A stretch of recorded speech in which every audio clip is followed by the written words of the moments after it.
বাপ যখন রক্ষকে ভক্ষ খেয়ে গেছে আমরা কি বিচার চাই? মানুষের সামনে তার মৃত্যু হয়, কোন কোর্ট আদালত যেন তার শাস্তি না দেয়। ও সকালে সত্যি কথা বলেছে, বিকেলে ওকে ভয় দেখেছে, বিষ খেয়ে মেরে ফেলবে, সেই জন্য এখন জুবান পাল্টে ফেলছে। এদিকে সুজয় টাকাতে কইছি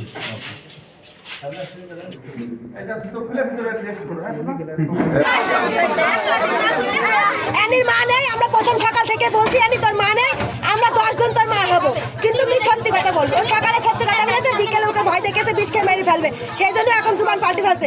কিন্তু আমরা এই বিচার চাই যে বাপ যখন রক্ষকে ভক্ষ খেয়ে গেছে আমরা কি বিচার চাই? আজকে আমার বাপের কাছে মেয়ের হচ্ছে নিশ্চয় তাহলে আজকে আমার ইজ্জত, আমার মেয়ের ইজ্জত কিভাবে থাকবে? আজকে রাস্তাঘাটে তো আমার মেয়ে ধর্ষণ হয়ে যাবে। আমরা এই জনের দৃষ্টান্তমূলক শাস্তি চাই, শাস্তি চাই, শাস্তি চাই। আমরা সমাজের কাছে বড় বড় উপরে যারা আপনারা আছেন, সাংবাদিক আছেন, ডক্টর ইন্দু স্যার আছে, ছাত্র আন্দোলনের হাসপাতাল আছে, এদের কাছে আমরা চাই পুলিশটা যেন বিষয়টাকে ধামাচাপা না দিতে পারে। আমরা চাই শেষ প্রথম থেকে শেষ পর্যন্ত আপনারা আমাদের পাশে থাকেন। এই অপরাধীদের আমরা এই গ্রামে থাকতে দেবো না, যেটা হয়ে থাকে অপরাধীদের আমরা থাকতে দেবো না। কারণ যে মেয়ে বাপের কাছে নিশ্চয়তা থাকছে না, আমরা চাই আপনারা এটা বাংলাদেশ বিষয় ছড়াই দেন, এর আমরা দৃষ্টান্তমূলক শাস্তি চাই। সবার আওতায় না যায় সেটা নিশ্চিত করার জন্য সাংবাদিকদের মাধ্যমে, প্রশাসনের মাধ্যমে সবাইকে দৃষ্টি আকর্ষণ করছি, যেন সুষ্ঠু বিচারের মাধ্যমে, সঠিক তদন্তের মাধ্যমে এই জিনিসটা বেরিয়ে আসে। আমরা সবাই চাই আইনের বিচারই হোক, থাকবে না তো আইনের বিচারই হোক।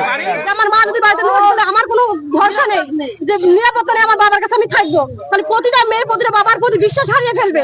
কেউ বিশ্বাস করতে পারবে না তার বাপের প্রতি। আর একটা মেয়ের কাছে সবচেয়ে ভালোবাসার জিনিস হচ্ছে বাপ। মেয়েরা বাবাকে সবচেয়ে বেশি ভালোবাসে, ছেলেরা কি করে জানি না, কিন্তু মেয়েরা মা ছাড়া বাবাকে বেশি ভালোবাসে। সেই বাবাই যদি একটু নিকৃষ্ট হয়ে যায়, পুরুষ ছাড়াও খারাপ হয়ে যায়, সেবেলা কোথায় যাবে, কোথায় যেয়ে দাঁড়াবে? এই এলাকায় থাকতে দেবো না। কোনো পুরুষকে বিশ্বাস না, কোনো তারা বাবাকে বিশ্বাস করে। আর আমি তার শাস্তি চাই, সে যেন মানুষের সামনে তার মৃত্যু হয়, কোন কোর্ট আদালত যেন তার শাস্তি না দেয়। আরাম করে দাঁড়াচ্ছে, হাট মাদাস আরাম করে মোবাইল মেরিকে